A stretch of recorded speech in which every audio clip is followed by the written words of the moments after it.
ಉಡುಪಿ ಕೃಷ್ಣ ಮಠದೊಂದಿಗೆ ಹೆಸರುವಾಸಿಯಾದದ್ದು ಕನಕನ ಕಿಂಡಿ. ಈ ಕನಕನ ಕಿಂಡಿಯ ಮೂಲಕವೇ ದಿನಕ್ಕೆ ಅದೆಷ್ಟೋ ಜನ ಶ್ರೀಕೃಷ್ಣನ ದರ್ಶನವನ್ನ ಪಡೀತಾರೆ.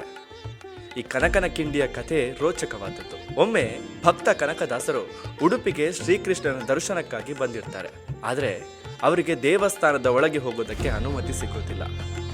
ಹೀಗೆ ಬೇಜಾರಾದ ಕನಕದಾಸರು ದೇವಸ್ಥಾನದ ಹಿಂಭಾಗಕ್ಕೆ ಬಂದು ಶ್ರೀಕೃಷ್ಣನನ್ನ ಪ್ರಾರ್ಥಿಸ್ತಾರೆ.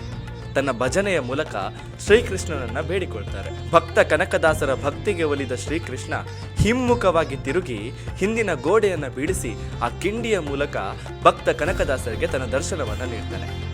ಹೀಗೆ ಅಂದಿನಿಂದ ಇಂದಿನವರೆಗೆ ಜನಮಾನಸದಲ್ಲಿ ಉಳಿದದ್ದು ಕನಕನ ಕಿಂಡಿ. ಬಹಳಷ್ಟು ಜನ ಕನಕನ ಕಿಂಡಿ ಹಾಗೂ ನವಗ್ರಹ ಕಿಂಡಿ ಒಂದೇ ಎಂದು ತಿಳಿದಿದ್ದಾರೆ. ಆದರೆ ಇದೆರಡು ಬೇರೆ ಬೇರೆಯಾದದ್ದು. ಈ ನವಗ್ರಹ ಕಿಂಡಿಯ ಬಗ್ಗೆ ಮುಂದಿನ ವಿಡಿಯೋದಲ್ಲಿ ಖಂಡಿತ ತಿಳಿಸ್ತೀನಿ.